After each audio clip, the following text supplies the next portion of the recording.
السلام علیکم ورحمۃ اللہ وبرکاتہ۔ الحمدللہ رب العالمین والصلاة والسلام علی سید المرسلین، اما بعد فاعوذ باللہ من الشیطان الرجیم، بسم اللہ الرحمن الرحیم۔ برادران عزیز و معزز خواتین،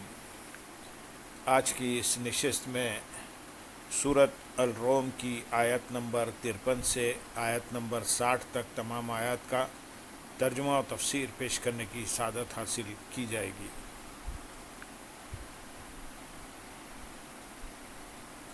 وما أنت بهاد العمي عن ضلالتهم إن تسمع إلا من يؤمن بآياتنا فهم مسلمون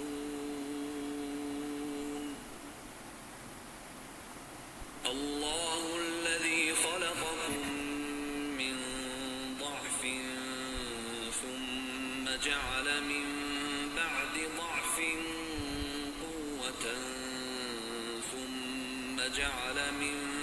بعد قوة ضعفا وشيبة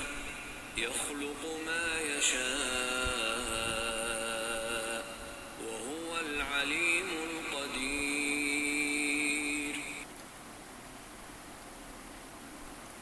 ويوم تقوم الساعة يقسم المجرمون ما لبثوا غير ساعة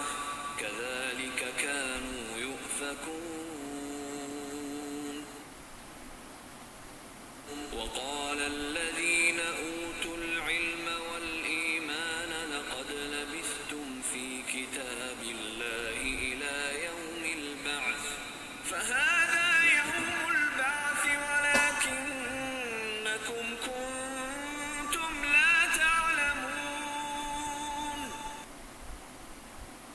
فيومئذ لا ينفع الذين ظلموا معذرتهم ولا هم يستعتبون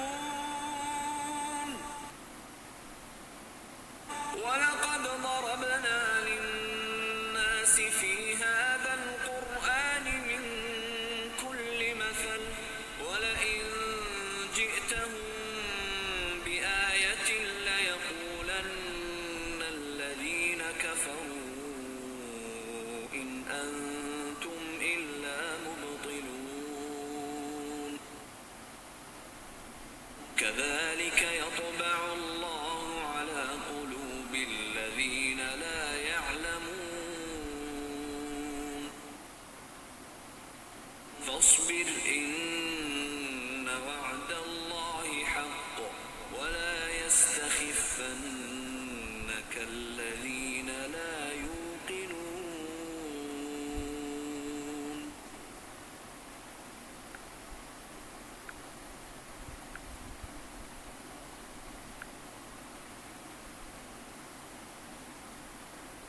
اور نہ تم اندھوں کو ان کی گمراہی سے سیدھا راستہ دکھا سکتے ہو، تو تم اسی کو سنا سکتے ہو جو ہماری آیتوں پر ایمان لاتے ہیں، پھر وہ فرما بردار ہیں۔ یہاں بھی اندھوں سے دل کے اندھے مراد ہیں، تو تم اسی کو سنا سکتے ہو جو ہماری آیتوں پر ایمان لاتے ہیں۔ اس سے پہلی آیت میں تاجدار رسالت صلی اللہ علیہ وسلم سے دل کے مردوں، بہروں اور اندھوں کو سنا سکنے کی نفی کی گئی، جبکہ اس آیت میں نبی اکرم صلی اللہ علیہ وسلم کے لیے اللہ تعالیٰ کی آیتوں پر ایمان لانے والوں کو سنا سکنا ثابت کیا گیا ہے۔ اس سے معلوم ہوا کہ مومن دل کا زندہ ہے اور سن سکتا ہے، کیونکہ جب مومن کے دل پر دلائل کی بارش ہوتی ہے تو اس میں سچے عقائد پیدا ہوتے ہیں، اور جب وہ وعظ و نصیحت سنتا ہے تو اس سے نیک افعال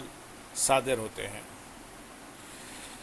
آیت نمبر 54 میں ارشاد ہے، اللہ ہی ہے جس نے تمہیں کمزور پیدا فرمایا، پھر تمہیں کمزوری کے بعد قوت بخشی، پھر قوت کے بعد کمزوری اور بڑھاپا دیا، وہ جو چاہتا ہے پیدا کرتا ہے، وہی علم والا بڑی قدرت والا ہے۔ اس آیت میں انسان کے مختلف احوال کی طرف اشارہ کیا گیا ہے کہ پہلے وہ ماں کے پیٹ میں ایک لوتھڑا تھا، پھر بچہ بن کر پیدا ہوا اور شیرخوار رہا۔ یہ احوال انتہائی ضعف اور کمزوری کے ہیں۔ پھر تمہیں بچپن کی کمزوری کے بعد جوانی کی قوت عطا فرمائی، پھر جوانی کی قوت کے بعد کمزوری اور بڑھاپا دیا۔ اللہ تعالیٰ جس چیز کو چاہے پیدا کرتا ہے، اور کمزوری، قوت، جوانی اور بڑھاپا یہ سب اللہ تعالیٰ کے پیدا کیے سے ہیں، جو ظاہری اسباب کے اعتبار سے ایک طبعی عمل ہے، لیکن حقیقت میں ارادہ الہی کی وجہ سے ہے۔ اللہ تعالیٰ اپنی مخلوق اور انداز تخلیق کو جانتا ہے اور اسے ایک حال سے دوسرے حال کی طرف بدلنے پر بڑی قدرت رکھنے والا ہے۔ آیت نمبر 55 میں ارشاد ہے، اور جس دن قیامت قائم ہوگی مجرم قسم کھائیں گے کہ وہ تو صرف ایک گھڑی ہی رہے ہیں، اسی طرح وہ اندھے جاتے ہیں۔ ارشاد فرمایا کہ جس دن قیامت قائم ہوگی اس دن مجرم قسم کھا کر کہیں گے کہ وہ صرف ایک گھڑی ہی ٹھہرے ہیں، یعنی آخرت کو دیکھ کر مجرم کو دنیا یا قبر میں رہنے کی مدت بہت تھوڑی معلوم ہوگی، اس لیے وہ اس مدت کو ایک گھڑی سے تعبیر کریں گے۔ مزید فرمایا کہ اسی طرح وہ پھیرے جاتے تھے،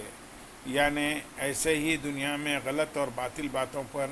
جمتے اور حق سے پھرتے تھے، اور مرنے کے بعد اٹھائے جانے کا انکار کرتے تھے، جیسا کہ اب خبر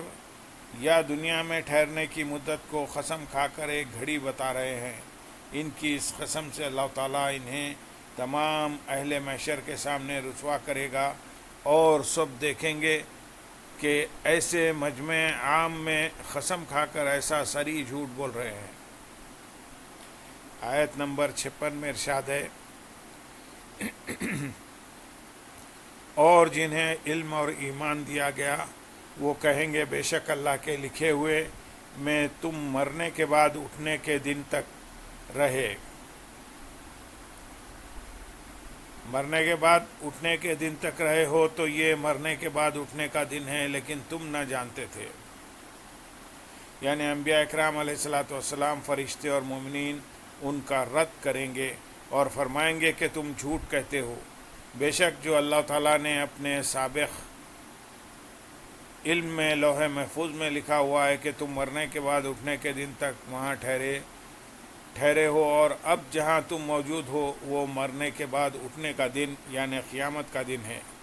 جس کا تم دنیا میں انکار کرتے تھے اور تم نہ جانتے تھے کہ یہ حق ہے اور ضرور واقع ہوگا۔ اب تم نے جان لیا کہ وہ دن آ گیا اور اس کا آنا حق تھا، لیکن اب اس وقت کا جاننا تمہیں کوئی نفع نہ دے گا۔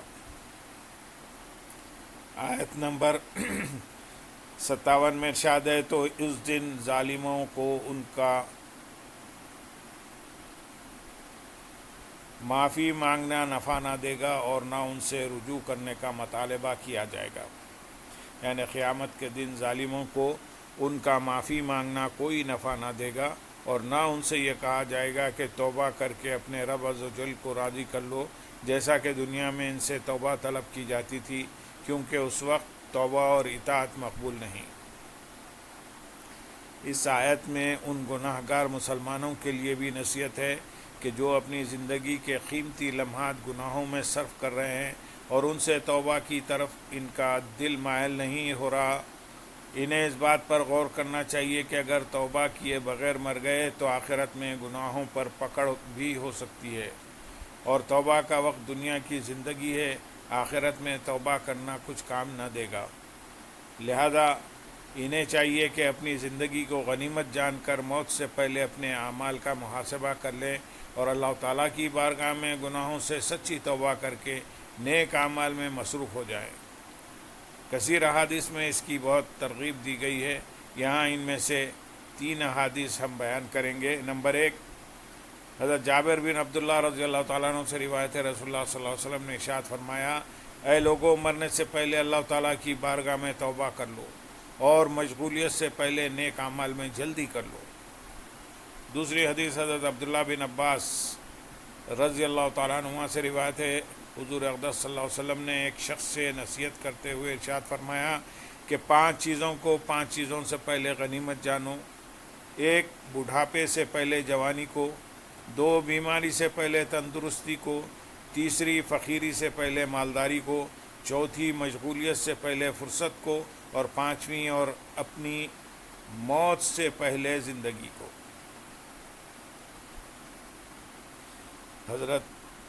تیسری حدیث حضرت شداد بن اوس رضی اللہ تعالیٰ عنہ سے روایت ہے، حضور پرنور صلی اللہ علیہ وسلم نے ارشاد فرمایا: عقل مند وہ شخص ہے جو اپنا محاسبہ کرے اور موت کے بعد کے لیے عمل کرے، جبکہ عاجز وہ ہے جو اپنے آپ کو خواہشات کے پیچھے لگا دے اور اللہ تعالیٰ سے امید رکھے۔ امام ترمذی رحمۃ اللہ علیہ فرماتے ہیں، اس حدیث میں مذکور الفاظ میں اس کا مطلب قیامت کے حساب سے پہلے دنیا ہی میں نفس کا محاسبہ کرنا ہے۔ حضرت عمر فاروق رضی اللہ تعالیٰ عنہ فرماتے ہیں کہ اپنے نفسوں کا محاسبہ کرو اس سے پہلے کہ تمہارا محاسبہ کیا جائے، اور بڑی پیشی کے لیے تیار ہو جاؤ۔ قیامت کے دن اس آدمی کا حساب آسان ہوگا جس نے دنیا ہی میں اپنا حساب کر لیا۔ حضرت میمون بن مہران رضی اللہ تعالیٰ عنہ فرماتے ہیں کہ بندہ اس وقت تک پرہیزگار شمار نہیں ہوتا جب تک اپنے نفس کا ایسے محاسبہ نہ کرے جیسے اپنے شریک کا کرتا ہے کہ اس نے کہاں سے کھایا اور کہاں سے پہنا۔ اللہ تعالیٰ ہر مسلمان کو اپنے اعمال کا محاسبہ کرنے، گناہوں سے بچنے، توبہ کرنے اور نیک اعمال میں مصروف ہونے کی توفیق عطا فرمائے۔ آیت نمبر 58 میں ارشاد ہے: اور بے شک ہم نے لوگوں کے لیے اس قرآن میں ہر قسم کی مثال بیان فرمائی، اور اگر تم ان کے پاس کوئی نشانی لاؤ تو ضرور کافر کہیں گے تم تو انہیں مگر باطل پر کافر کہیں گے تم تو نہیں مگر باطل پر۔ اور بے شک ہم نے لوگوں کے لیے اس قرآن میں ہر قسم کی مثال بیان فرمائی، یعنی ہم نے اس قرآن میں لوگوں کے لیے ہر طرح کی مثال بیان فرما دی جس کی انہیں دین اور دنیا میں حاجت ہے، اور اس میں غور و فکر اور تدبر کرنے والا ہدایت اور نصیحت حاصل کر سکتا ہے۔ اور مثالیں اس لیے بیان فرمائی گئیں کہ کافروں کو تنبیہ ہو اور انہیں عذاب سے ڈرانا اپنے کمال کو پہنچے، لیکن انہوں نے اپنی سیاہ باطنی اور سخت دلی کے باعث کچھ بھی فائدہ نہ اٹھایا، بلکہ جب کوئی آیت قرآن آئی اس کو جھٹلا دیا اور اس کا انکار کر دیا۔ صوفیہ فرماتے ہیں کہ گناہ کے 3 درجے ہیں۔ ادنا درجہ یہ کہ مجرم اپنے آپ کو گناہگار جانتا ہو، مجرم اپنے آپ کو گناہگار جانتا ہوا گناہ کرے اور سمجھانے پر کم از کم شرمندہ ہو جائے، اس کی معافی انشاءاللہ ہو جائے گی۔ اس سے اوپر درجہ یہ ہے کہ انسان اپنے گناہ سے لاپرواہ ہو جائے، گناہ کرے نادم نہ ہو، کبھی یہ سوچے کبھی نہیں کہ میں کیا کر رہا ہوں۔ اس بیماری سے شفا بمشکل ہوتی ہے۔ اس کے اوپر یہ کہ اپنے گناہوں کو اچھا سمجھے، دوسروں کی نیکیوں کو برا جانے، گناہوں پر فخر کرے اور نیکیوں پر طعنہ دے۔ یہ دل کی مہر کا باعث ہے۔ یہاں آیت میں کفار کا یہی تیسرا درجہ بیان ہوا ہے۔ آیت نمبر 59 اور 60 میں ارشاد ہے: اسی طرح اللہ جاہلوں کے دلوں پر مہر لگا دیتا ہے، تو صبر کرو، بے شک اللہ کا وعدہ سچا ہے اور یقین نہ کرنے والے تمہیں طیش پر نہ ابھارے۔ یعنی جس طرح ان لوگوں کے دلوں پر مہر لگا دی، اسی طرح ان جاہلوں کے دلوں پر بھی اللہ تعالیٰ مہر لگا دیتا ہے، جن کے بارے میں جانتا ہے کہ وہ گمراہی اختیار کریں گے اور حق والوں کو باطل پر بتائیں گے۔ فصبر، تو صبر کرو، یعنی اے حبیب صلی اللہ علیہ وسلم آپ ان کفار کی ایذا اور عداوت پر صبر کریں۔ بے شک آپ صلی اللہ علیہ وسلم کی مدد فرمانے کا اور دین اسلام کو تمام دینوں پر غالب کرنے کا اللہ تعالیٰ نے جو وعدہ فرمایا وہ سچا ہے، اور یہ وعدہ ضرور پورا ہوگا۔ اور یہ لوگ جنہیں آخرت کا یقین نہیں ہے اور قیامت کے دن دوبارہ زندہ کیے جانے اور حساب کے منکر ہیں، ان کی شدتیں اور ان کے انکار اور ان کی نالائق حرکات آپ صلی اللہ علیہ وسلم کے لیے طیش اور رنج کا باعث نہ ہوں، اور ایسا نہ ہو کہ آپ صلی اللہ علیہ وسلم ان کے حق میں عذاب کی دعا کرنے میں جلدی فرما دیں۔ اللہم صلی علی سیدنا محمد وعلی آل سیدنا محمد وبارک وسلم، وآخر دعوانا ان الحمد للہ رب العالمین۔ سبحان